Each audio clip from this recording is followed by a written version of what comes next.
चलिए आज स्टार्ट करते हैं। स्वतंत्रता के समय भारतीय अर्थव्यवस्था।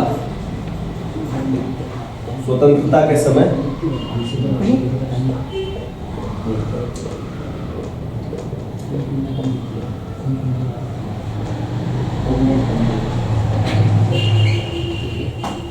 देखिए, याद है हम लोग आजाद कब हुए थे? 15 अगस्त 1947 को हम लोग आजाद हुए थे, ये तो पता ही होगा।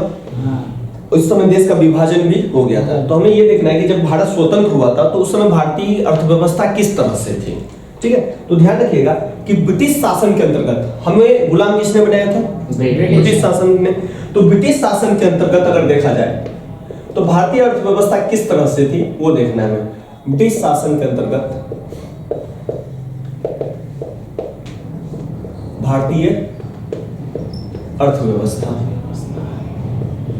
देखिए सबसे पहले ना, अगर ब्रिटिश जो आए हुए थे वो हमारे भलाई के लिए नहीं आए थे। अगर उससे पूछिएगा हम आप क्यों आए हैं यहाँ पे, तो उनका सिंपल सा जवाब होगा कि आप लोग सभ्य नहीं थे, हमें आपको सभ्य बनाना था। लेकिन आप जानते हैं कि उपनिवेश और साम्राज्यवाद का क्या अंतर होता है। कोई भी साम्राज्यवादी देश जब उपनिवेश बनाता है तो उसका वो आर्थिक शोषण करता है। वो आर्थिक शोषण वो अपने पक्ष में या अपने फायदे के लिए उसको यूज करता है। तो ब्रिटिश भी जब यहाँ पे वो आए हुए थे तो भारत का उन्होंने आर्थिक शोषण किया। तो उन्होंने जो शोषण किया वो अलग अलग क्षेत्रों पे अलग अलग प्रकार पड़ा। जैसे आप देखिएगा कि कृषि क्षेत्र में किस तरह से औपनिवेशिक शोषण हुआ।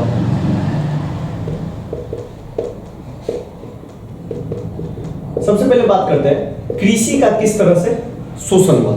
तो आपको पता होगा कि भारत में जो है ना, जमीन का मालिक कोई नहीं होता था प्राचीन काल में देखा जाए या मध्यकाल में। जमीन का जो मालिक होता था वो राजा के बदलने के साथ राजा ही होता था और राजा सबको जमीन बांट देता था। या ये कहे कि छोटे छोटे जमीन पे जो पहले से किसान है वही अपना उपजाऊ करते थे और राजा को टैक्स के रूप में वो दे देते थे। यानी कि जमीन का मालिक कोई नहीं था। लेकिन ब्रिटिश ने आते ही क्या कर दिया, जमीन का मालिक बना दिया। तो सबसे पहले एक बंदोबस्त व्यवस्था उन्होंने शुरू की थी, अस्थायी बंदोबस्त। तो उस बंदोबस्त में उन्होंने क्या किया था वो समझिए थोड़ा। अस्थायी बंदोबस्त में मान लीजिए कि कोई जमीन का टुकड़ा है, ठीक है, बहुत बड़ा जमीन का टुकड़ा है, लेकिन ये जमीन का टुकड़ा है ना छोटे छोटे टुकड़ों में बटा पड़ा हुआ है। इस तरह से बटा पड़ा है जमीन का टुकड़ा। अब ब्रिटिश आए, ब्रिटिश ने क्या किया, इन सभी जमीन के टुकड़ों को एक कर दिया और उसके ऊपर एक जमींदार बना दिया। समझे, छोटे छोटे टुकड़ों को एक किया और उसके ऊपर एक जमींदार बना दिया। अब इन छोटे टुकड़ों में मान लीजिए कोई किसान ए है, कोई किसान बी है, सी है, डी है, इस तरह से किसान है। अब ये जो एक किसान जो उस छोटे से टुकड़े पे उसके पीढ़ी से उसके पूर्वज भी खेती करते थे, वो अब इसका मालिक नहीं रहा। अब इन पूरे जमीन का मालिक कौन हो गया? ये जमींदार, डायरेक्ट ये जमींदार हो गया। अब पहला बार ऐसा हुआ कि भारत में कि जमीन का मालिक बनने लगा और इसको ही कहा गया जमींदारी प्रथा। समझे, अचानक से पूरे भूमि पे एक जमींदार का कब्जा हो गया। जमींदार क्या करता था? नीलामी में जमीन को खरीदता था। नीलामी में जमीन को खरीदता नहीं था, नीलामी होती थी कि भैया इस एरिया का कितना आप राजस्व जमा करिएगा। मान लीजिए कि कोई एरिया है ये, ठीक है, इस एरिया का अंग्रेज अधिकारी बोली लगवाते थे कि इसका राजस्व कौन कितना जमा करेगा। मान लेते हैं कि किसी ने कहा 500, किसी ने कहा 600, किसी ने कहा 1000। तो जिसने ऊंचा दाम लगा दिया कि मैं इस एरिया में 1000 रुपया राजस्व आपके अकाउंट में जमा कर दूंगा, आपके खजाने में, उसका जमीन हो गया। यानी कि ये पूरा जमीन किसका हो गया? उस जमींदार का, जो सबसे अधिक बोली लगाएगा। परमानेंट ये होता था, इसलिए उसका नाम दिया गया अस्थायी बंदोबस्त। क्लियर? तो अब ये क्या हुआ, एक जमींदार बन गया। अब जमींदार क्या करेगा, उस नीलामी की रकम को जमा करने के लिए क्या करेगा, सोचिए, उन किसानों से टैक्स वसूलेगा। समझे, और प्लस मान लेते हैं कि 1000 रुपया अगर उसको जमा करना है, 1000 रुपया, तो हो सकता है कि वो 1200 रुपया वसूल करेगा, क्योंकि वो तो 200 रुपया अपने अंदर रखेगा। तो इस तरह से क्या हुआ, किसानों का शोषण स्टार्ट हो गया। तो लिखिएगा कि जमींदारी प्रथा द्वारा शोषण हुआ। ठीक है, इसमें एक ही जगह, इसको आगे हम डिटेल करेंगे। फिर देखते हैं औद्योगिक क्षेत्र का शोषण किस तरह से हुआ। औद्योगिक क्षेत्र का औपनिवेशिक शोषण किस तरह से हुआ। देखिए औद्योगिक क्षेत्र देखिएगा ना, तो आपको पता होगा कि ब्रिटिश जो आए हुए थे भारत में व्यापार करने आए थे, याद है ना आपको। पहले ब्रिटिश 1600 ईस्वी में भारत से व्यापार करने के लिए आए थे। व्यापार में वो ले क्या जाते थे, तो मसाले ले जाते थे, सूती कपड़े ले जाते थे, और भी बहुत सारे सामान ले जाते थे। ठीक है, ये बहुत सारे सामान ले जाते थे। जो कुछ हस्तशिल्प ले जाते थे। हस्तशिल्प का मतलब हुआ हाथ से बना हुआ चीज। ठीक है, ब्रिटिश मार्केट में इसकी बहुत डिमांड थी, बहुत ज्यादा डिमांड थी इन चीजों की। तो हुआ क्या, आप जानते हैं 18वीं शताब्दी में इंग्लैंड में औद्योगिक क्रांति हो गई। अब औद्योगिक क्रांति जैसे ही वहां पे आया, पूरा जो माहौल था वो बदल गया। अब ब्रिटिश को औद्योगिक क्रांति होगी तो मशीनों को कच्चा माल चाहिए होगा, तो कच्चा माल आएगा कहां से? तो उन्होंने क्या किया, भारत से कच्चा माल भेजना स्टार्ट किया। समझे? अब कच्चा माल भारत से गया वहां पे, और वहां से जो तैयार माल था वो भारत को आया है। बात समझे? क्योंकि भैया जब फैक्ट्री में ज्यादा से ज्यादा प्रोडक्शन होगा तो उसको बेचने के लिए मार्केट भी चाहिए ना। तो वो मार्केट बना कौन? भारत बना। और कच्चा माल का निर्यातक कौन बना? कच्चा माल आएगा कहां से? भारत से। तो उन्होंने दो नीति अपनाई कि भैया कच्चा माल का भारत को निर्यातक बना दो, कच्चा माल का निर्यातक बनाओ, और तैयार माल का आयातक बनाओ, तैयार माल का आयातक। अब देखिए, अब एक भैया इसमें तो औद्योगिक क्षेत्र काहे ला पिछड़ेगा, कच्चे माल का तो नियंत्रण है, क्योंकि भारत का तो हस्तशिल्प उद्योग या सूती कपड़ा उद्योग अभी भी होगा। लेकिन ध्यान रखिएगा कि हस्तशिल्प उद्योग और सूती कपड़ा जो इंग्लैंड में बहुत डिमांड में थी, इंग्लैंड में क्या कर, इंग्लैंड वालों ने क्या किया, उस पर शुल्क लगा दिया, बहुत तगड़ा शुल्क, उसको कहा जाता है सीमा शुल्क। समझे? अब जैसे मान लेते हैं कि 100 रुपए का कपड़ा है, उस पर आप 200 रुपया शुल्क लगा दीजिएगा, तो वो कपड़ा कितने रेट का हो जाएगा? कम से कम 300 रुपया का। कितने लोग खरीद पाएंगे? बहुत कम लोग। समझ रहे हैं ना? तो ये हुआ क्या कि इस पे एक तो क्या कर दिया, शुल्क लगा दिया गया। किस पे? भारतीय कपड़ों पे। भारतीय कपड़ा अगर इंग्लैंड के मार्केट में जाएगी तो उस पे शुल्क लगा दिया गया, जिससे वहां पे इंग्लैंड में भारतीय कपड़ा बहुत ज्यादा ही महंगा हो गया। वहां के लोकल लोग उसको नहीं खरीदने लगे। फिर क्या हुआ कि इंग्लैंड से जो तैयार माल था, जो फैक्ट्रियों से तैयार माल था, वो बिना शुल्क के भारत में आ जाती थी। तो इंग्लैंड का कपड़ा भारत में क्या हो गया? सस्ता हो गया। और हस्तशिल्प उद्योग क्या हो गया? या सूती कपड़ा भारत का क्या हो गया? महंगा हो गया।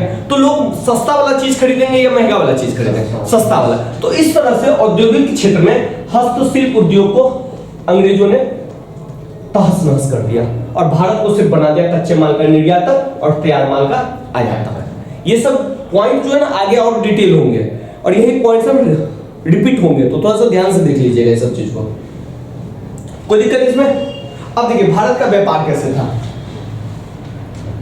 सबसे पहले देखते हैं अंतरराष्ट्रीय व्यापार का शोषण। अंतरराष्ट्रीय व्यापार पे अंतरराष्ट्रीय व्यापार किस तरह से था? देखिए अंतरराष्ट्रीय व्यापार पे समझिए ब्रिटिश का ही था। 50% से ज्यादा व्यापार जो है ना वो भारत के साथ होता था, ब्रिटिश का।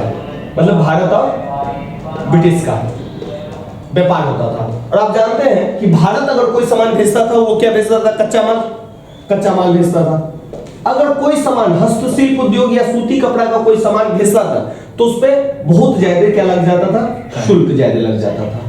तो यानी कि कच्चा माल का निर्यातक है भारत, जो उसके फैक्ट्रियों को पूर्ति कर रहा है। और दूसरी ओर अभी हमने पढ़ा था कि अगर ब्रिटिश से जो सामान आ रहा है उस पर क्या लगता था? शुल्क नहीं लगता था, ना के बराबर। समझे? तो भारत का जो अंतरराष्ट्रीय व्यापार था वो 50% से ज्यादा कहां किसके साथ था? भारत और ब्रिटिश के साथ। और व्यापार का जो फायदा था वो किसकी ओर मोड़ दिया गया था? ब्रिटिश की ओर। तो भारत का इसमें कोई फायदा हो नहीं रहा था। समझे यहां तक? कोई दिक्कत? तो इस तरह से उन्होंने भारतीय अर्थव्यवस्था का शोषण किया। 3 क्षेत्र दिमाग में रखिएगा। एक कृषि क्षेत्र का, तो कृषि क्षेत्र का शोषण हुआ जमींदारी प्रथा द्वारा। ठीक है। औद्योगिक क्षेत्र का जो शोषण हुआ, हस्तशिल्प उद्योग को बर्बाद किया और वहां पे भारत को कच्चा माल का निर्यातक बना दिया। और जो इंग्लैंड में माल तैयार होता था औद्योगिक क्रांति के बाद, मशीनों से जो माल तैयार होता था उसका आयातक बना दिया। ठीक है। तीसरा अंतरराष्ट्रीय व्यापार में एकाधिकार था ब्रिटिश का, क्योंकि ब्रिटिश ही हमारे माई बाप थे उस टाइम में। तो उन्होंने 50% जो भारत का व्यापार होता था ब्रिटिश और इसके साथ वर्ल्ड में, वो 50% से ज्यादा किसके साथ होता था? ब्रिटिश एम्पायर के साथ। उसमें से भी भारत से जो सामान यहां से जाता था उस पर ज्यादा शुल्क लगा दिया जाता था, जिससे कम से कम माल बिके। और इंग्लैंड से भारत आता था तो उस पर कोई शुल्क नहीं लगता था, जिससे वो सामान क्या हो जाता था? सस्ता हो जाता था। समझे? तो इससे मार्केट में उसका विस्तार धीरे धीरे हो रहा था। ये हम आगे और भी देखेंगे। ये इस तरह से ये भारत का शोषण कर रहा था। ठीक है। अब देखते हैं कि जब भारत स्वतंत्र हुआ, जिस समय भारत स्वतंत्र हुआ उस समय क्या हाल था। स्वतंत्रता के समय अर्थव्यवस्था की विशेषता, भारतीय अर्थव्यवस्था की उस समय क्या क्या विशेषता थी। तो देखिए सबसे पहले अगर बात करें तो देखिए कृषि का जमींदारी प्रथा द्वारा शोषण हो रहा था। तो कृषि जो थी, सबसे पहले बात करते हैं गतिहीन अर्थव्यवस्था, मतलब अर्थव्यवस्था में कोई भी चीज गति नहीं थी, मतलब अर्थव्यवस्था एकदम मंद पड़ गई थी, अर्थव्यवस्था में कोई तेजी नहीं थी। या ये कहें कि भारतीयों की आय, जो भारत में रह रहे उसकी आय बहुत ही कम थी, आय बहुत ही कम उस समय थी। अगर देखा जाए आय कितनी कम थी उसका अंदाजा इस बात से लगाया जा सकता है कि 1860 से लेकर 1945 के बीच पर कैपिटा इनकम जो था, प्रति व्यक्ति आय जो थी, सिर्फ 0.5% बढ़ी, सिर्फ 0.5% इस दौरान में। मतलब भारतीय लोगों की आय बढ़ ही नहीं रही थी, समझे। और ये जो आय बढ़ा है सिंपल 0.5%। और इससे भी देखना है तो 1925 से लेकर 1945 तक पर कैपिटा इनकम जो भारत का बढ़ा है, पर कैपिटा इनकम का मतलब प्रति व्यक्ति आय जो बढ़ा है वो सिर्फ 0.1% बढ़ा है। अब सोचिए कि लोगों के पास जब आय नहीं है, उनके पास आय नहीं है तो ये क्या डिमांड करेंगे? जब डिमांड नहीं करेगा तो रोजगार आएगा, रोजगार नहीं आएगा तो जीडीपी बढ़ेगा। जब ये सब नहीं बढ़ेगा तो उसी को हम कहेंगे ना गतिहीन अर्थव्यवस्था। इकोनॉमिक्स में हम यही पढ़ते हैं ना कि भैया सबसे पहले काम क्या है, आय। आय होगा तो लोग डिमांड करेंगे, डिमांड होगा लोगों को रोजगार मिलेगा, रोजगार आएगा तो जीडीपी बढ़ेगा। ये सब सारा एक चक्र है। तो इसी चक्र में ये जो थी भारत स्वतंत्रता के समय भारत की अर्थव्यवस्था गतिहीन थी, ठीक है। दूसरा पॉइंट है पिछड़ी अर्थव्यवस्था, गतिहीन है। दूसरी बात हम पिछड़ी अर्थव्यवस्था थे क्योंकि प्रति व्यक्ति आय बहुत ही कम था, प्रति व्यक्ति आय बहुत ही कम था। 1948 के समय जो प्रति व्यक्ति आय था भारत का वो था 230 रुपए। सोच लीजिए उस समय जब भारत आजाद हुआ 1947-48 समय भारत के प्रत्येक लोगों का जो आय था वो कितना था, 230 रुपए। अभी लमसम 70,000 या 80,000 के आसपास है प्रति व्यक्ति आय, औसत में हम निकालते हैं। उस समय कितना था, 230 रुपए। तो देख लीजिए जब 230 रुपए आपका उस समय आय है तो आप क्या मार्केट में डिमांड करोगे? महीने के, व्यक्ति साल साल साल एक साल का आय। तो पिछड़ी हुई अर्थव्यवस्था के ये संकेत है कि पर कैपिटा इनकम आपका बहुत ही कम है, ठीक है। कृषि का पिछड़ापन तो हमने देख ही लिया। चलिए थर्ड पॉइंट यहां पे लिखता हूं। थर्ड विशेषता था कृषि का पिछड़ापन। कृषि बहुत ही पिछड़ी थी। एक तो जमींदारी प्रथा द्वारा उसका शोषण किया ही जा रहा था। अब सोचिए कि जमींदारी प्रथा के द्वारा जो शोषण किया जा रहा था, मान लेते हैं ये एक जमीन का टुकड़ा था, ठीक है, जिसमें बहुत सारे किसान इस पे कृषि कर रहे हैं। अब देखिए कर रहे हैं यहाँ पे किसान, बहुत सारे किसान। इसके ऊपर एक मालिक है, जमींदार। अब देखिए जमींदार जो मालिक है वो पैसा किसमें भेजेगा? जो सरकारी खजाने में जमा करवाएगा। देखो नीचे, सरकारी खजाने में ये पैसा जमा करवाएगा। सरकारी खजाने में जो पैसा ये जमा करवाएगा वो किससे लेके जमा करवाएगा? जमीन पर, ये जो यहां से लेके पैसा यहाँ पे जमा करेगा, किसानों से पैसा जमा करेगा। अब किसानों से जो ये पैसा जमा करेगा तो क्या ये जमींदार जमीन में कुछ इन्वेस्ट करेगा? नहीं करेगा, क्योंकि वो तो यहाँ पे कुछ कर नहीं रहा है। उसका तो काम सिंपल सा है, कलेक्ट करना है। पैसा कलेक्ट करो, पैसा जमा करो। कौन था भैया? पैसा जमा करो और पैसा को कलेक्ट करो और पैसा को सरकारी खजाने में जमा कराओ। जमींदार यहाँ पे तो कृषि करने नहीं आते। जब कृषि करने जमींदार नहीं आ रहा है तो क्या आपको लग रहा है कि ये जमीन में इन्वेस्ट करेगा? कुछ नहीं इन्वेस्ट करेगा। इससे क्या हो गया कि जमीन का जो उत्पादन क्षमता है या उत्पादकता है वो और भी कम हो गया। दूसरी बात आप कहिएगा कि भैया किसान तो करेंगे, लेकिन किसानों के साथ भी प्रॉब्लम था। अगर किसान सही टाइम पे अगर उनको पैसा नहीं दे पाते थे तो किसान को इस जमीन से बेदखल कर दिया जाता था, जमीन छीन लिया जाता था, समझे, और दूसरे किसान को बिठा दिया जाता था। तीसरी बात, यहाँ पे जो सिंचाई के लिए जो साधन था वो सिंचाई का कोई साधन था ही नहीं। सब लोग उस समय किस पे डिपेंड थे? बारिश पे डिपेंड है। और आप लोगों ने ज्योग्राफी में पढ़ा हुआ है, समझे। तो उस समय अगर देखें कृषि का पिछड़ापन आपको दो चीजों से नजर आएगी। एक जीडीपी में देखिए, जीडीपी में जो योगदान था कृषि का वो उस समय 50% था। किसी भी देश का अगर 50% से ज्यादा जनसंख्या उसकी कृषि में लगी है तो वो देश ज्यादा विकसित नहीं होगा या विकास नहीं करेगा। तो कृषि में उस समय जीडीपी का 50% हिस्सा था। और दूसरा बात, गेहूं का जो उत्पादन था, उत्पादकता उस समय बहुत ही कम थी, तो गेहूं का जो उत्पादकता था वो था प्रति हेक्टर 660। देखिए, एक हेक्टर पर सिर्फ 660 किलो उत्पादन होता था एक हेक्टर जमीन पे। और धान का जो उत्पादन था वो 665 एक हेक्टर पे, प्रति हेक्टर पे 665 हो रहा था उस समय में। हेक्टर में जमीन का एक लैंड का वो मेजरमेंट होता है, हेक्टर। हेक्टर, अब गज को क्या मतलब दीजिएगा आप? गज को क्या मतलब दीजिएगा?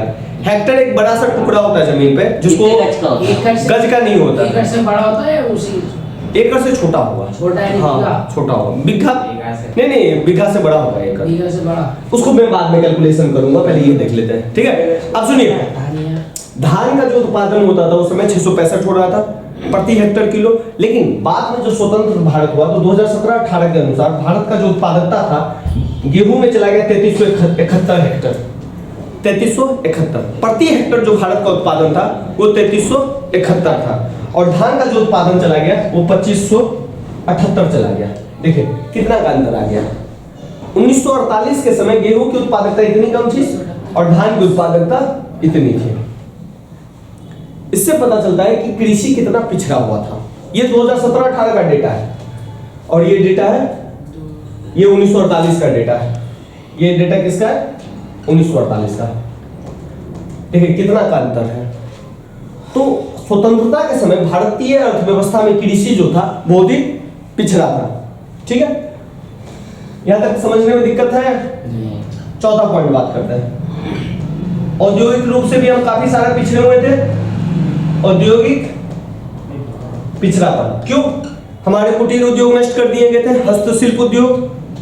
अभी यहाँ पे हमने पढ़ा हुआ था ना, औद्योगिक क्षेत्र में क्या किया गया था? भारत को कच्चा माल का निर्यातक बना दिया गया था और तैयार माल का आयातक बना दिया गया था। ऊपर से हमारा जो मार्केट में था वो वहां पे जाता था तो काफी महंगा हो गया था। दूसरी बात, रेलवे का विकास हुआ तो दूर दूर के इलाकों में ब्रिटिश सामान पहुंचने लगा। इससे क्या हुआ? ब्रिटिश मार्केट का विस्तार हुआ और भारतीय मार्केट क्या हो गया? सिकुड़ गया। तो भारत में औद्योगिक पिछड़ापन छा गया। क्लियर? कोई दिक्कत इसमें? निर्धनता बहुत ही व्यापक थी, व्यापक निर्धनता थी। लोगों के लिए 2 वक्त की रोटी खाना भी नसीब नहीं था, क्योंकि आप जानते हैं पर कैपिटा इनकम कितना बढ़ा है 1860 से 1945 में 0.5%। और ये मैं औसत की बात करूं तो पर कैपिटा इनकम 230 रुपए था उस समय। तो निर्धनता बहुत ही व्यापक थी। और आधारिक संरचना की बात करें, आधारिक संरचना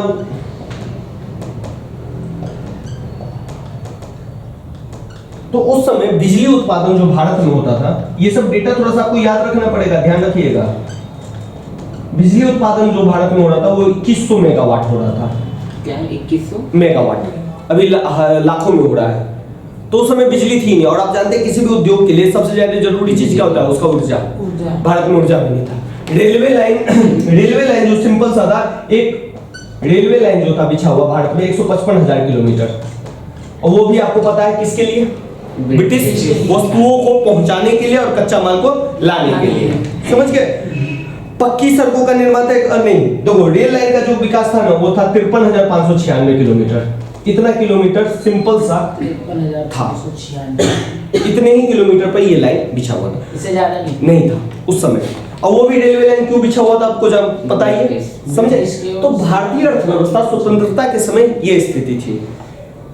स्वतंत्रता के समय जो विशेषता थी, अर्थव्यवस्था गतिहीन थी, पर कैपिटा इनकम कुछ नहीं था, पिछड़ी हुई अर्थव्यवस्था थी, पर कैपिटा इनकम 230 था, कृषि का पिछड़ापन था, औद्योगिक पिछड़ापन था, निर्धनता बहुत ही व्यापक थी, 2 वक्त की रोटी नहीं थी उस समय, आधारिक संरचना बहुत ही कमजोर था। आधारिक संरचना वही मजबूत था जिसपे ब्रिटिश सरकार को फायदा होता था। और वो फायदा क्या था?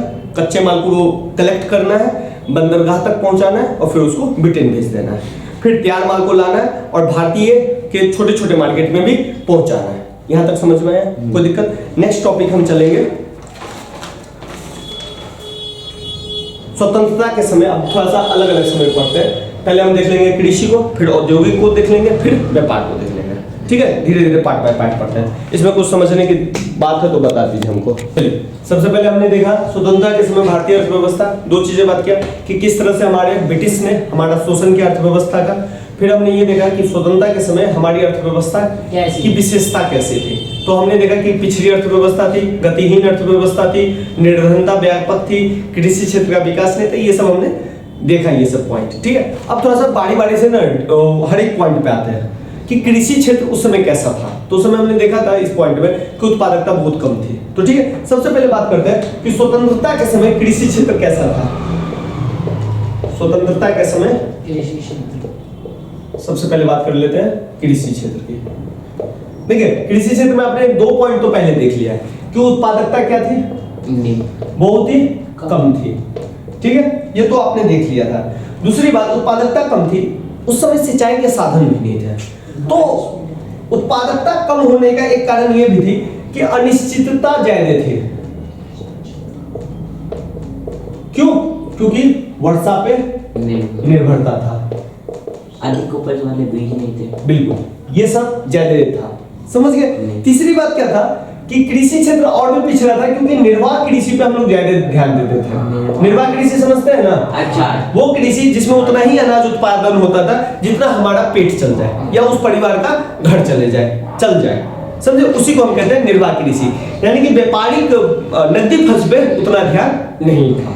समझे? निर्वाह कृषि था। ठीक है, फसलों का उत्पादन परिवार के आवश्यकता के अनुसार, उसी को कहते हैं निर्वाह कृषि। दूसरी बात, छोटी जोत थी, छोटी और खंडित जोत। ये इसका मतलब था, मतलब जमीन का जो टुकड़ा था ना, वो बहुत छोटा छोटा टुकड़ा था, जैसे बड़ा बड़ा टुकड़ा नहीं था।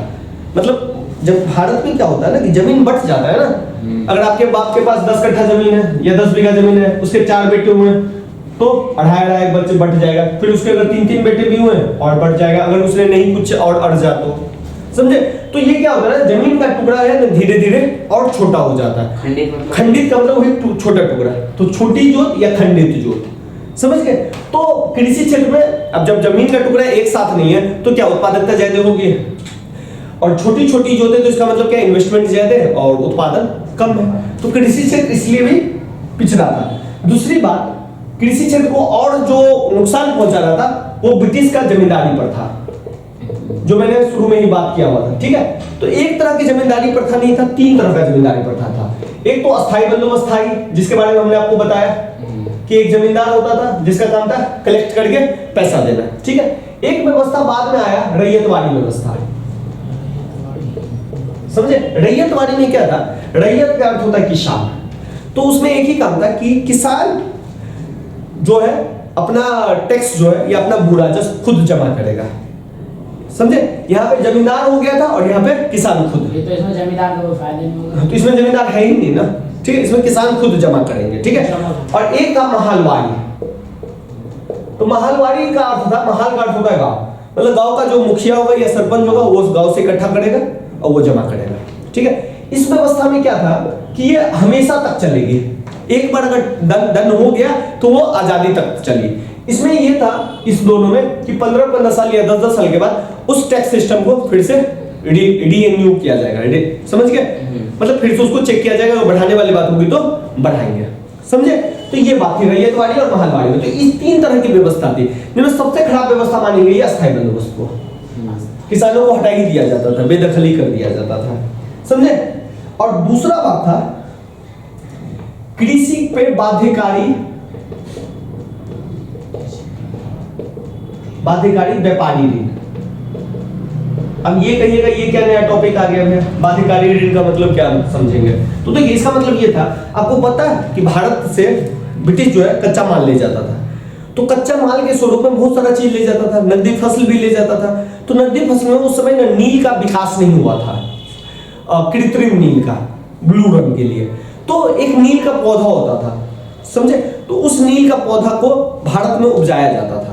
तो ब्रिटिश क्या करते थे, जैसे मान लेते हैं ये 20 कट्ठा का जमीन है, तो ब्रिटिश क्या करते थे, किसानों को अग्रिम भुगतान दे देते थे, एडवांस दे देते थे कि भैया आप नील की खेती करो। तो 20 कट्ठा के प्लॉट में 3 कट्ठा में उसको नील की खेती करनी पड़ती थी और वो जबरदस्ती देते थे। समझे? और 17 कट्ठा पे वो अपना फसल करे। तो इसी प्रथा को कहा जाता था 3 कट्ठिया प्रथा, जिसको गांधी ने खत्म किया हुआ था चंपारण आंदोलन से, समझे। तो ये 3 कट्ठिया प्रथा इसीलिए थी। तो कृषि पर बाध्यकारी व्यापारी ऋण दिया जाता था। अब ऋण आप दे दिए, ऋण का मतलब ये हुआ एडवांस में आपने दे दिया। अब एक दो सोचो, एक तो भारत का जो कृषि है वो निर्वाह कृषि है, ऊपर से आप ऋण दे रहे हो, तो निर्वाह कृषि में तो और घटेगा ही ना।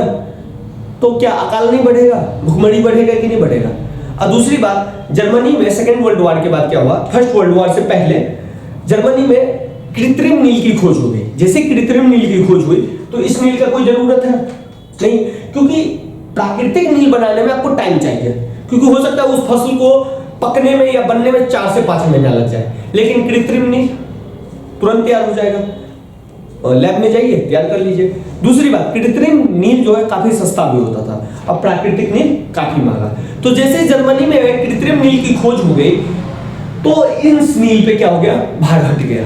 लेकिन किसान ने व्यापारी से ऋण ले रखा था, समझे, तो उसको लौटाने के लिए दबाव डाला जा रहा था। इसी के चक्कर में चंपारण गए हुए थे गांधी जी, समझे। ये सब कहानी बाद में गांधी जी वाला कहानी, तो नील वाला जो कहानी था वही कहानी था। ये कृत्रिम नील क्या होता है? कृत्रिम नील, नील आर्टिफिशियल नील, परिष्कृत नील, यानी कि लैब में जो नील का बना रहे हैं आप, ब्लू रंग बना रहे हैं, लैब वाला नील, कोई कृत्रिम नील कहते हैं, आर्टिफिशियल कहते हैं, इस तरह के नील को कहा जाता है, समझे।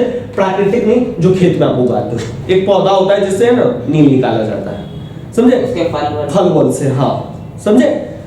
तो कृषि पर बाध्यकारी व्यापारी ऋण था, तो ये कौन सा ऋण था वो समझे कि नहीं समझे, विवश किया जाता था उस समय। अब देखिए, स्वतंत्रता के समय कृषि क्षेत्र का ये पिछड़ापन था, ये दिक्कत था।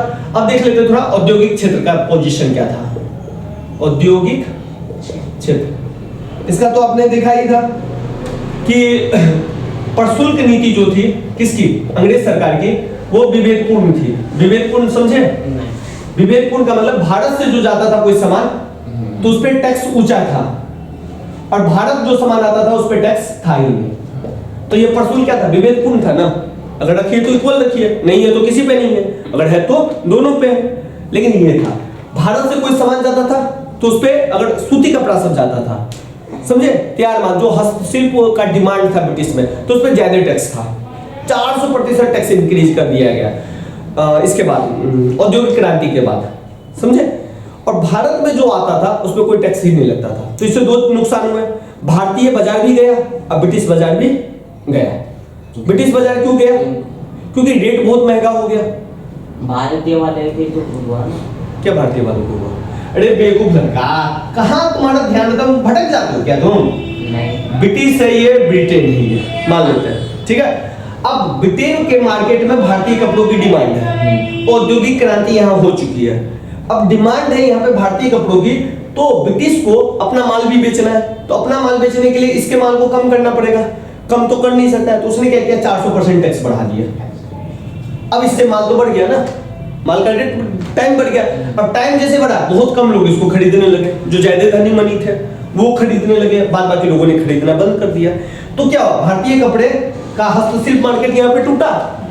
दूसरी बात, यहाँ पे तैयार माल भी हो रहा था, तैयार माल यहाँ पे जाता था, उसमें कोई टैक्स ही नहीं लगता था। अब जैसे टैक्स नहीं लगता था और यहाँ का जो लोकल माल था, जो लोकल मार्केट भी था ना, 2 तरह का मार्केट है, लोकल मार्केट भी है भारतीय कपड़ों का, अब विदेश में भी मार्केट है। अब लोकल मार्केट में मान लीजिए जो हस्तशिल्प उद्योग है वो 10 रुपए का है, और ये जो ब्रिटिश वाला है वो 5 रुपए का दिया, क्यों, इस पे आपने टैक्स नहीं लिया, ठीक है। और क्यों, फैक्ट्रियों में उत्पादन ज्यादा मात्रा में होता है। अब अपने हाथ से बनाओगे तो भर दिन में कितना बना लोगे, 5 पीस, 10 पीस, 20 पीस, लेकिन फैक्ट्रियों में हजारों पीस एक दिन में बन सकता है, सैकड़ों पीस बन सकता है। तो प्रोडक्शन वाइज क्या हो जाएगा, आप ज्यादा ह्यूज क्वांटिटी आप प्रोड्यूस करते हो तो आपका सामान जो होता है सस्ता हो जाता है। और दूसरी बात, आप प्रशुल्क भी नहीं लगा रहे हो तो ये मार्केट और सस्ता हो गया। तो आप कौन सा खरीदना पसंद करोगे, सस्ता वाला। तो भारतीय हस्तशिल्प उद्योग जो है, विभेदपूर्ण प्रशुल्क नीति के कारण हस्तशिल्प उद्योग टूटा, ब्रिटेन में भी गया और लोकल में भी खत्म हुआ। दूसरी बात, उसका जो माल था वो उसका मार्केट बढ़ गया, समझे, कोई दिक्कत इसमें बताइए।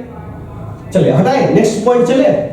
दूसरी बात क्या, औद्योगिक क्षेत्र में प्रशुल्क विभेदपूर्ण नीति था, जिससे ये जो मैं बता रहा हूँ वो किस पे बता रहा हूँ, हस्तशिल्प पे, समझे। देखिए भारत में क्या था ना, राजा लोग रहते थे, नवाब लोग रहते थे, नवाब लोग रहते थे। तो जब ब्रिटिश आए तो राजा और नवाब का भी पद जो हो गया वो क्या हो गया, खत्म हो गया, पद भी खत्म। अब ये खत्म होने से हस्तशिल्प उद्योग भी पे उसका गहरा असर पड़ा। अब कहिएगा भाई इस पे गहरा असर क्या पड़ेगा, क्योंकि देखिए होता क्या था, राजा और नवाब लोग है ना हस्तशिल्प कारीगरों को संरक्षण देते थे, जो कलाकार होते थे ना उसको संरक्षण देते थे कि तुम हमारे राज दरबार में रहो, राज में रहो, हम तुमको पैसा भी देंगे और तुम अपना कला का प्रदर्शन करना। ये हमेशा से रहा है, चाहे नवाब हो चाहे राजा हो, वो करते थे। इसलिए आपने देखा होगा कि भारत के प्राचीन राजा के समय में ना संस्कृत के बहुत सारे विद्वान रहते थे, ठीक है, म्यूजिशियन रहते थे, बहुत सारे रहते थे, नर्तकी रहते थे, नहीं कहते थे चलो स्टार्ट हो जाओ, तो उस तरह से रहते थे। तो हस्तशिल्प उद्योग, राजा और नवाब पद खत्म होते हुए हस्तशिल्प उद्योग का संरक्षण भी कौन देगा, तो इससे भी हस्तशिल्प उद्योग क्या हो गया, नष्ट हुआ, हस्तशिल्प उद्योग खत्म हुआ। कोई दिक्कत? दूसरी बात, हस्तशिल्प उद्योगों को किसके साथ प्रतियोगिता करनी पड़ रही थी, मशीनों द्वारा उत्पादित से, मशीनों द्वारा जो कपड़ा बन रहा था उसके द्वारा उनको प्रतियोगिता करनी पड़ रही थी। अब सोचो मशीनों द्वारा जो कपड़ा बनना उससे प्रतियोगिता करना, सस्ता और महंगा में देख लीजिए किसको लोग चुनिएगा, मशीन वाला। मशीन वाला। क्यों? आप कहिएगा क्यों भैया, मैं तो वो वाला चुनूंगा, महंगा ही चुनूंगा, अपना चुनूंगा। लेकिन भैया देख तो लो कि पर कैपिटा इनकम भारत का 1948 में कितना है, 230 रुपया। कितने लोग इसको खरीद लेंगे हस्तशिल्प वाला, ये भी तो सोचो। पर कैपिटा इनकम बहुत कम गया है भारत का, समझे कि नहीं समझे। अब मैंने आपको बताया इकोनॉमिक्स में, जब मैं समष्टि इकोनॉमिक्स पढ़ा रहा था उसमें मैंने आपको बताया था, जब आपका आय कमता है तो आपका जो जीवन पद्धति है उसमें भी कमी आता है। हो सकता है आप भी 40 रुपए का चावल खा रहे हो, जब आय आपका कमेगा तो आप मोटे चावल खाओगे, खाओगे कि नहीं खाओगे, तो यही होता है। तो जब आपका इनकम गिरेगा तो क्या अब महंगे सामान लेना अफोर्ड कर पाओगे, नहीं कर पाओगे ना, तो ये बात होता है, ठीक है। मशीनों द्वारा उत्पन्न कपड़ों से या उद्योगों से प्रतियोगिता, कोई दिक्कत इसमें? एक पॉइंट और है, मांग का नया स्वरूप आ गया। अब ये क्या है भैया, देखिए आपको पता है 1830 के बाद भारत में इंग्लिश कल्चर शुरू हो गया, ठीक है। अब इंग्लिश कल्चर शुरू हो गया तो ब्रिटिश हमेशा से कहते रहे कि भारत जो है ना सभ्य नहीं है, हम उसको सभ्य बनाने आए। तो बहुत सारे लोगों को लगा कि इंग्लिश कल्चर जो है, चाहे इंग्लिश सभ्यता जो है हमारे सभ्यता से बहुत ही अच्छी है, तो लोगों ने उसको फॉलो करना स्टार्ट किया। जैसे उनको फॉलो कीजिएगा तो उनके जैसे सामानों को आप यूज करना स्टार्ट कीजिएगा ना, तो मांग के स्वरूप में परिवर्तन आ गया, यानी कि मांग का नया स्वरूप आया। समझे कि नहीं समझे? ये मांग का नया स्वरूप इंग्लिश कल्चर को समझे। तो उस तरह के कपड़े पहनने, उस तरह से खाना खाना है, उस तरह वो जैसे करते हो वैसे ही करना है। तो भैया वस्तु भी तो इस हिसाब से चाहिए। पहले हम लोग हाथ से खाते थे, इंग्लिश कल्चर होने के बाद चम्मच से खाएंगे, ठीक है। इंग्लिश कल्चर के बाद कोट पहनेंगे, टाई पहनेंगे, तो ये सब बात है। क्लियर है? चले आगे। सबसे इंपॉर्टेंट बात, रेलवे का आगमन। रेलवे के आगमन से क्या हुआ, ब्रिटिश कपड़ों का मार्केट बढ़ा। कैसे बढ़ा समझ गए? कैसे बढ़ा? भैया दूर दूर दराज इलाकों में चलने लगा। और दूसरी बात, कच्चे माल का निर्यात, ये भी तो हो गया। तो चलिए यहाँ पे कच्चे माल का जरूरत नहीं है, लेकिन ध्यान रखिएगा ब्रिटिश कपड़ों का मार्केट बढ़ा, दूर दूर प्रदेशों में ये जाके बिकने लगा, समझे। तो इससे क्या होगा, औद्योगिक क्षेत्र भारत का नुकसान हुआ। कोई दिक्कत? अब देखिए ऐसी बात नहीं है कि भारत में औद्योगिक क्षेत्र था ही नहीं, था लेकिन नाम मात्र का। उस समय देखिएगा किसको की स्थापना हुई, किस समय? 1907 में, टाटा आयरन 1907 में। छोटे छोटे कारखाने थे, जैसे सीमेंट के, कागज बनाने के, चीनी के, ये सब धीरे धीरे कारखाने, थोड़े बहुत लोहे के उद्यम, ये सब छोटे मोटे कारखाने भारत में थे, समझे। राज्य इन सब में भागीदारी नहीं करता था। राज्य का मतलब ब्रिटिश स्टेट जो था इन सब में भागीदारी नहीं करता था। राज्य किस में भागीदारी करता था? राज्य भागीदारी करता था रेलवे में। क्यों? कच्चा माल, ठीक है। राज्य इन्वेस्ट करता था किस में? रेलवे में। राज्य इन्वेस्ट किस में करता था? संचार में। रेलवे में क्यों करता था, ये समझ गया? कच्चा माल उसको इकट्ठा करना है, फिर तैयार माल को बेचना है। राज्य इन्वेस्ट करता था संचार में, क्यों? Communication line. संचार में इन्वेस्ट नहीं करेगा तो नीति कैसे उसकी सफल होगी? अगर मान लीजिए कहीं विद्रोह हो गया तो कैसे दबाया जाएगा, उसको कैसे पता चलेगा। इसलिए संचार में इन्वेस्ट करता था। राज किस में इन्वेस्ट करता था? बंदरगाह पे। बंदरगाह क्यों? जो वहां से माल आएगा बंदरगाह पे ही आएगा ना, समझे। तो इस सब चीजों पे ये करता था, इन्वेस्ट करता था, समझे, राज। और जो निजी व्यापारी थे या निजी उद्यमी थे, ये छोटे छोटे उद्योग थे, छोटे छोटे, ये नहीं कहेगा बहुत बड़े उद्योग, समझे। बात करें बड़े बड़े मशीनों का उत्पादन जो है भारत में नहीं होता था। ये सारे मशीन अगर लगाना होता था तो उसका हमको क्या करना पड़ता था? आयात करना पड़ता था। वो भी किससे? ब्रिटिश से, क्योंकि ब्रिटिश ही हमारे माए बाप थे उस समय, ठीक है। तो उस समय ऐसी बात नहीं है, नाम मात्र का उद्योग था, सिंपल है, समझ गए। अच्छा, ये उद्योग पनपा क्यों? ये उद्योग इसलिए पनप गया भारत में, इसको भी थोड़ा सा जान लीजिए। वर्ल्ड वॉर 1 हुआ था, याद है आपको? वर्ल्ड वॉर 1 में क्या हुआ? वर्ल्ड वॉर 1 में अब जैसे युद्ध होता है तो डिमांड एंड सप्लाई, डिमांड किसकी बढ़ जाती है? हथियारों की। तो सारे उत्पादन कहां पे चला जाता है? हथियारों पे। तो ब्रिटिश चले गए हथियार में, क्योंकि ब्रिटिश भी वर्ल्ड वॉर 1 को लड़े हुए थे।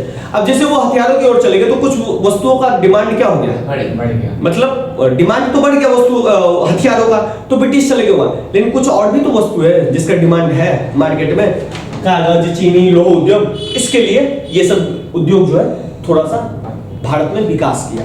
दूसरी बात, भारत में 1905 में एक स्वदेशी क्रांति हुई थी, स्वदेशी आंदोलन हुआ था, जिसमें कहा गया कि ब्रिटिश वस्तुओं को हम नहीं छुएंगे या ब्रिटिश वस्तुओं का यूज नहीं करेंगे। और इसी के चक्कर में स्वदेशी आंदोलन हुआ कि हम भारत में बने हुए चीजों को ही यूज करेंगे, समझे। ये 1905 में हुआ। इसके चक्कर में भी बहुत सारे जो व्यापार है या फैक्ट्री उठरी है, छोटे मोटे लगे, लेकिन कोई बड़ा फैक्ट्री, बड़ी पूंजी का फैक्ट्री, उच्च गुणवत्ता वाला नहीं लगा। छोटे मोटे उद्योग थे। कोई दिक्कत बेटा? इसको इधर तक समझ में आ गया ना?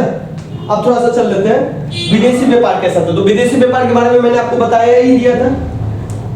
विदेशी व्यापार, ये देखो, एक पॉइंट ये था, फिर दूसरा पॉइंट, फिर हम आ जाते हैं विदेशी व्यापार। तो विदेशी व्यापार के बारे में मैंने बताया था 50% से ज्यादा व्यापार किसके साथ था? ब्रिटिश एम्पायर के साथ। ब्रिटिश एम्पायर, ब्रिटिश साम्राज्य के साथ 50% से ज्यादा। प्लस प्रशुल्क नीति कितनी विवेकपूर्ण थी वो तो देख ही रहे हैं आप लोग, जिससे भारत को हमेशा घाटा ही हुआ है। लेकिन एक बात ध्यान रखिएगा, व्यापार में जो आपने एक चीज पढ़ा होगा, शायद नहीं पढ़ा अभी तक, व्यापार अधिशेष। व्यापार अधिशेष का मतलब होता है बैलेंस ऑफ ट्रेड में कौन पॉजिटिव में? BOT, balance of trade. इसमें क्या होता है कि मान लेते हैं एक देश का दूसरे देश के साथ व्यापार चल रहा है, समझे। इन्होंने 50 का सामान भेजा, इन्होंने 100 का सामान भेजा, इन्होंने 50 का भेजा, इन्होंने 100 का। तो बैलेंस ऑफ ट्रेड किसके पक्ष में है? भारत के पक्ष में, 100 वाले के पक्ष में, क्योंकि 50 रुपए ज्यादा है। तो बैलेंस ऑफ ट्रेड जो था, भारतीय व्यापार अधिशेष जो था वो किसके पक्ष में था? भारत के पक्ष में। लेकिन सबसे ज्यादा सामान भेज रहा था भारत, कच्चा माल वाला सामान सब भेज रहा था भारत ही, लेकिन सिर्फ कच्चा माल, समझे कि नहीं समझे? कच्चा माल ही भेज रहा था, तैयार माल वहां से आ रहा था। और जो देश कच्चा माल का ज्यादा निर्यातक है वो देश पिछड़ा ही रहता है, समझे। तो भारत का ये स्थिति था। कोई दिक्कत?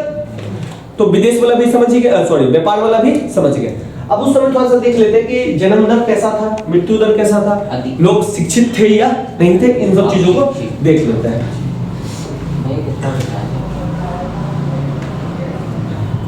इसको कहते हैं जननांकीय रूपरेखा। रूपरेखा देखिए, इस समय देखिएगा जन्म दर जो था वो काफी हाई था और मृत्यु दर भी काफी हाई था, ठीक है। जन्म दर भी काफी हाई था और मृत्यु दर भी काफी हाई था। जन्म दर था प्रति 1000 एक 48 बच्चे, समझे। अब मृत्यु दर भी काफी हाई था, 40 प्रति 1000, समझे। तो भारत में उस समय जब ब्रिटिश लोग थे उस समय जन्म दर भी काफी हाई था, मृत्यु दर भी काफी हाई था। अभी जो जन्म दर है वो 2 कुछ है, समझे। अब मृत्यु दर तो 2 से भी नीचे कर गया है, समझ गए। तो जन्म दर उस समय काफी हाई था और मृत्यु दर भी काफी हाई था। जन्म दर हाई का मतलब बताता है अशिक्षा, गरीबी कितनी ज्यादा है, और मृत्यु दर ज्यादा होने का मतलब स्वास्थ्य सुविधाएं, आधारिक संरचना कितनी बदतर हाल में, समझ गए। स्वास्थ्य सेवाएं तक पहुंच नहीं है लोगों का, समझ गए, ये बता रही है। तो मृत्यु दर ज्यादा होने का मतलब बहुत सारी बातें होती है, और जन्म दर का मतलब बहुत सारी बातें, लोगों के पास पैसे नहीं है, गरीबी ज्यादा है, समझे? तो ज्यादा बच्चे पैदा हो जाएंगे, ज्यादा बच्चे अगर हो जाएगा तो बढ़ेगा। दूसरी बात, बीमारी से बच्चे चले जाते थे, मतलब मर जाते थे, तो इसके चक्कर में क्या हो जाता था, ज्यादा बच्चे पैदा कर लो, अगर 2-4 मर भी जाएंगे तो 2-4 रहेंगे, तो इसलिए जन्म दर ज्यादा था।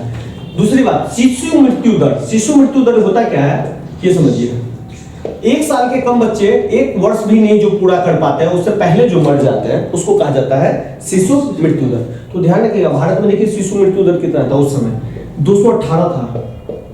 यानी कि 1000 बच्चे जब जन्म लेते थे, 218 बच्चे 1 वर्ष से पहले मर जाते थे। 1 साल से पहले, समझे? बिल्कुल, इसीलिए जन्म दर इतना ज्यादा था और इसीलिए मृत्यु दर भी ज्यादा था। समझे? सारा का कनेक्शन है, सोशियोलॉजी में ये सब चीज आता है कि भाई जन्म दर ज्यादा है तो उसका कारण क्या है, मृत्यु दर ज्यादा है तो उसका कारण क्या है, शिशु मृत्यु दर इतना है तो इसका कारण क्या है। समझे? जीवन प्रत्याशा भारत में जो थी उस समय थी 32 वर्ष। यानी कि एक आदमी ज्यादा से ज्यादा कितना जीता था, 32 साल। ये औसत है, औसत एवरेज होता होगा, कोई आदमी 70 भी जीता होगा, लेकिन कोई आदमी देख रहे हैं ना 1 वर्ष भी नहीं, तो उसका औसत था 32 वर्ष। अभी जो देखिएगा औसत है वो है 68 वर्ष। ये कब का डेटा है, वर्तमान। अभी हमारा जो जीवन प्रत्याशा है वो 68% है। ठीक है, उस समय देख लीजिए कितने लोग पढ़े लिखे थे, तो साक्षरता दर की बात करें उस समय जो पढ़े लिखे लोग थे वो सिंपल 16% थे। यानी कि 16% लोग ही सिर्फ ऐसे थे पूरे उस समय भारत में कि जो पढ़े लिखे थे। पढ़े लिखे का मतलब सिर्फ पढ़े लिखे, समझे, शिक्षित नहीं। और उसमें से भी सिंपल 7% जो थी महिलाएं थी, मतलब 7% महिलाएं ही सिर्फ पढ़ी लिखी थी। इसका मतलब ये बताता है कि समाज में कितना ऊंच नीच है। लिंग वाली बात को हम कितना तवज्जो देते हैं कि नहीं महिलाओं का काम पढ़ना लिखना नहीं है। ये तो पूरा समाज में 16% है, लेकिन उसमें भी महिलाएं कितनी है, सिर्फ 7%। 71 नहीं है, 7% है। समझ गए? तो ये उस तरह से ये चीज था, कोई दिक्कत इसमें? अब लास्ट टॉपिक चलते हैं कि व्यापारिक ढांचा किस तरह से था। ऐसे बताने वाला बात तो है नहीं, भाई 1:23 में बार-बार टाइम देखा तो भी इसको खत्म ही करना है। ये भैया बार-बार टाइम देखा यार, टाइम देखने से खत्म नहीं होगा। हाँ। देखिए कितना बचा अभी है? आप जानते हैं कि व्यापार 3 सेक्टर में होता है, primary sector, secondary sector, tertiary sector. तो ध्यान रखिएगा प्राइमरी सेक्टर पे भारत का जो था उस समय 1948 के समय 72.7%। यानी कि ये दिखा रहा है कि भारतीय अर्थव्यवस्था में कृषि का कितना योगदान था। सेकेंडरी सेक्टर जो था वो सिंपल सा 10.1% था और टर्सरी सेक्टर जो था 17.2% था। अब देखिए, अब थोड़ा सा समझिए, ध्यान लगाइए। देखिए इन तीनों चीजों को देखते हैं तो इससे एक बात तो नजर आती है कि भारत में जो सबसे ज्यादा अगर अच्छा था जीडीपी वाइज वो था कृषि, प्राइमरी सेक्टर। समझे? प्राइमरी सेक्टर में कृषि क्षेत्र, खनन क्षेत्र आता है, ये ज्योग्राफी में हमने पढ़ा हुआ था, तो कृषि क्षेत्र था। लेकिन ध्यान रखिए कि 72% जनसंख्या जो है किस पे लगी हुई है, कृषि पे लगी है। और किसी भी विकसित देश में ये इतना प्रतिशत हो ही नहीं सकता। विकसित देश का अगर बात करें, इंग्लैंड में और यूएसए में सिर्फ 2% लोग जो है कृषि करते हैं, कार्यशील जो काम कर सकते हैं 2%। जापान में कितना है, 12%। जर्मनी में कितना है, 4%। और कोई देश विकसित है तो उसका काम करने वाला जो आदमी का जनसंख्या है, इतना ही जनसंख्या कृषि पे काम करेगा। लेकिन भारत में कितने, और अभी भी वर्तमान में भारत में कितने हैं, वर्तमान की बात करें 49.5% लोग जो है अभी भी कृषि पे संलग्न है। तो ये बताता है कि भारत कितना पिछड़ा है, उस समय भी था और अभी भी था, अभी भी है। समझ गए? ज्यादातर जनसंख्या अभी भी हमारी कृषि कर रही है। समझे कि नहीं समझे? सबसे महत्वपूर्ण स्रोत जो होता है व्यवसाय का वो होता है सेकेंडरी सेक्टर। सेकेंडरी सेक्टर में आप देख रहे हैं 10% से ज्यादा लोग सेकेंडरी सेक्टर में। लेकिन अगर देखिएगा बड़े बड़े कंट्री होगा, यूएसए के 32% जनता जो है सेकेंडरी सेक्टर पे है। अब भारत में कितने, अभी 10, अभी लमसम हो गया होगा भारत का, अभी वर्तमान में हम कहते हैं 17 से 20 के बीच में होगा मेक इन इंडिया के बाद। उस समय कितना था, 10। इससे पता चलता है भारत अभी कितना पीछे है। और भारत को बढ़ना है तो सेकेंडरी सेक्टर में काम को बढ़ाना पड़ेगा। ठीक है? इंग्लैंड में ये जनता जो है सेकेंडरी सेक्टर पे कितने, 42%। और जापान में है यही जनता कितने, तो 39% जो सेकेंडरी सेक्टर पे है। यह वर्तमान वाला स्थिति में दिखा रहा हूं। ठीक है? तो ये बताता है कि भारत में जो उद्योगों का जो है ना, इस तरह से भारत जो है अभी भी प्राथमिक क्षेत्र का है, प्राथमिक क्षेत्र का उत्पादन ज्यादा हो रहा है, ज्यादा जनसंख्या लगी हुई है अभी भी।